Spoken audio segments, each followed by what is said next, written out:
Yan yung sikreto ng dryer na pag ayaw umandar, good naman yung motor, good yung timer, at yung preno.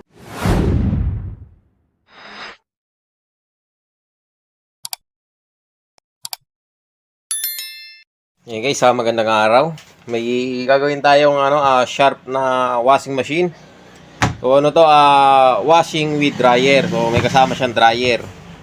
Ang naging problema, sabi nung may-ari, may naputol daw. So testingin natin muna.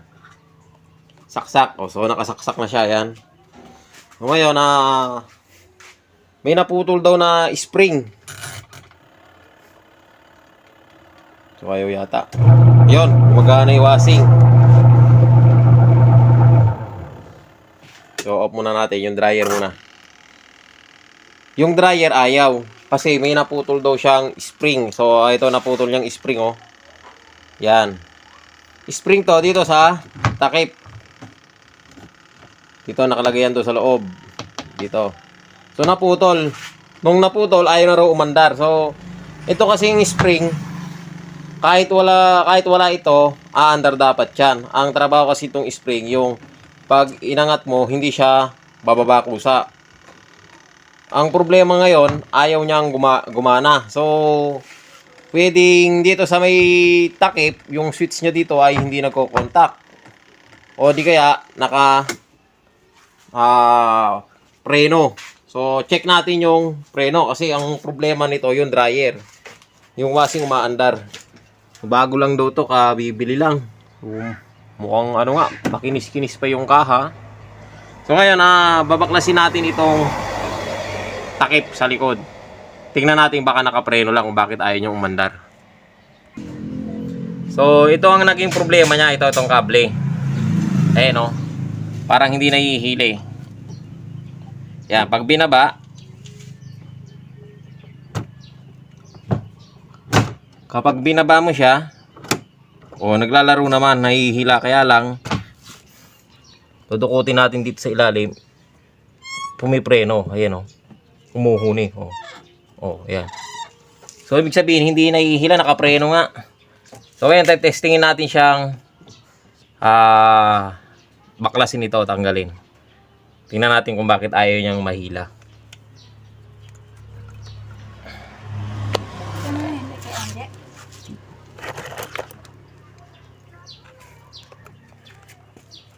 So, ayos lang natin yung ating tripod. At hindi nakikita yung ating ginagawa.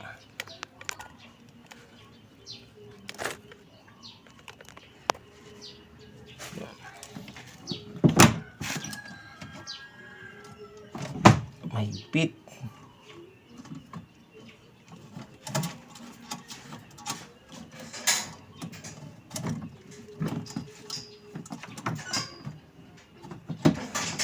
Mahigpit.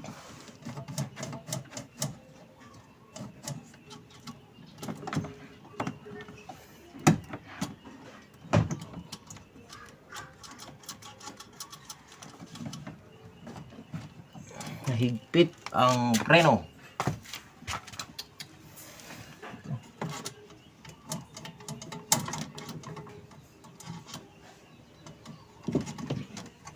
Hatakin na lang natin yung spring. Sa ganon, pagya lang siya mahihila, nagpipreno na. Ano ang technique dyan? Ay matatanggal na yung preno. Kasi pagka malakas ang spring, mahirap hilahin ang preno. Madali naman siyang yun.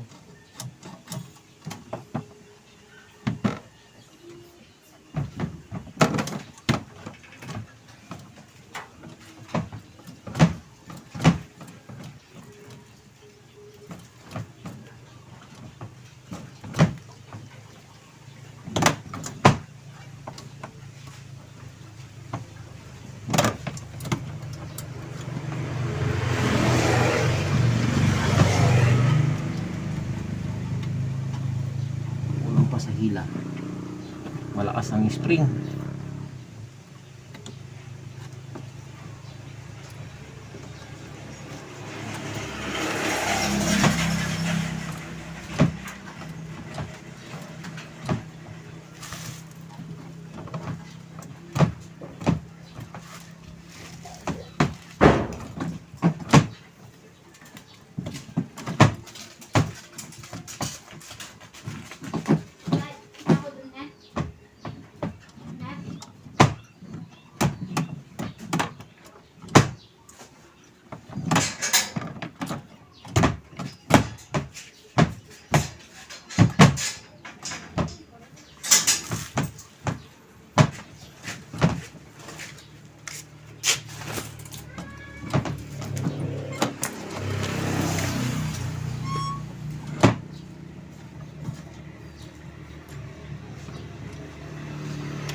I-adjust natin dito.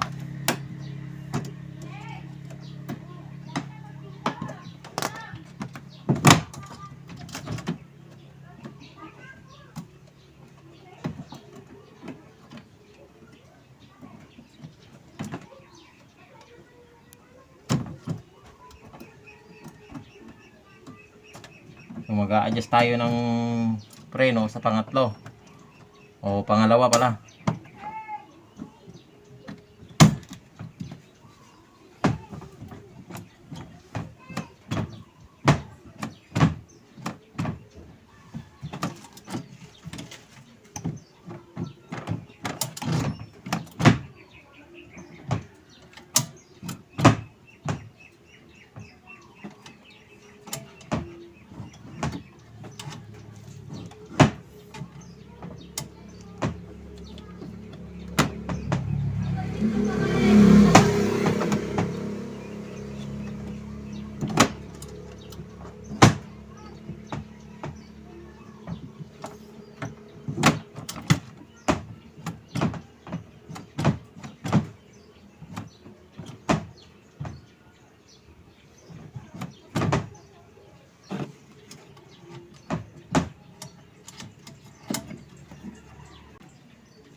Testingin natin kung iikot na. Nag-adjust tayo ng preno dito sa, ayan, bali nasa pangalawa na siya. So dati nasa pangatlo, so ngayon binaba natin. Testingin natin. Ayaw pa rin. Ay, iba na yun. Ayaw pa din gumana. So ang problema nito sa ibabaw, hindi siya gumagana. So ang problema nito dito. So kakalagin natin yung mga tornilyo para makita natin. Kailangan kasi makalag to ng buo itong ibabaw. Ito. Kasi may switch yan dito. May switch yan dito. So pwede namang, pwede siguro ito na lang kalagin natin itong takip na kulay blue na to. Baka sakali masilip na natin dyan yung switch. So kakalagin muna natin to. Ang pagkalagyan, sisikwatin lang yung mga gilid. Ang flat screw o kaya kutsilyo para matanggal. Parang wala naman siyang tornilyo sa ilalim. Try natin. Okay guys, nabaklas na natin yung takip. So meron nga palang tornilyo yan dito. Tudukutin nyo na lang. So ayun, may butas siya. Yan, yung butas na yan. Yung butas, tornilyo yan para dito. Isa. So dudukutin nyo lang yan dito. Angat nyo lang tong takip. Yan. Masisilip nyo na yan dito sa kabila. So doon nyo lang kakalagin. Ngayon, natanggal na natin siya. Itong switch niyan, na sinasabi ko sa inyo, yan. Ayun o. Yan. Oh. Hindi niya na, kahit ibaba mo yung takip, hindi nagsuswitch, oh. Oh. Dapat yan lalagitik. Dapat may aangat pa niya yan dito. Ayun, oh. So, hindi niya isuswitch, kulang. So, ngayon, ang gagawin natin dyan para may switch niya. Hindi niya kasi naititimid. So, babaloktutin lang natin ito. Ibababa natin ng konti para pag dito pa lang magsuswitch na siya niyan. Para pag bumabang ganon, antimano nakaswitch na. Ito hindi kulang pa oh. So buminat ito. Ito. So ibababa lang natin ng bagyayan. Ibababa natin ng konti. So ipakita ko sa inyo. So ayan, ipapakita ko sa inyo kung paano siya babaloktutin. Ito. Ayusin lang natin mabuting camera, baka tripod natin baka yan, kita naman. So pag inangat mo yan, pag binaba mo, ayaw lumagitik. So ngayon, aayusin natin yan. Tatanggalin muna natin.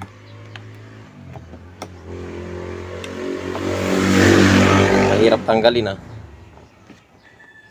Pero natatanggal to.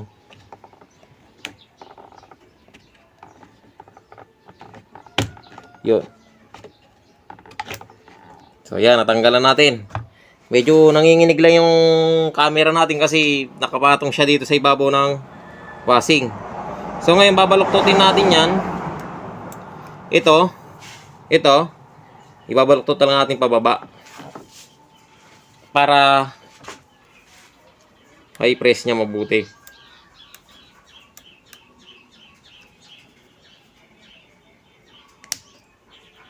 Lalay lang dahil medyo malutong yung bakal.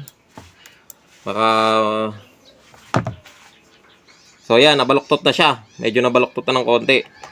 Titignan natin ngayon kung sakto lang siya.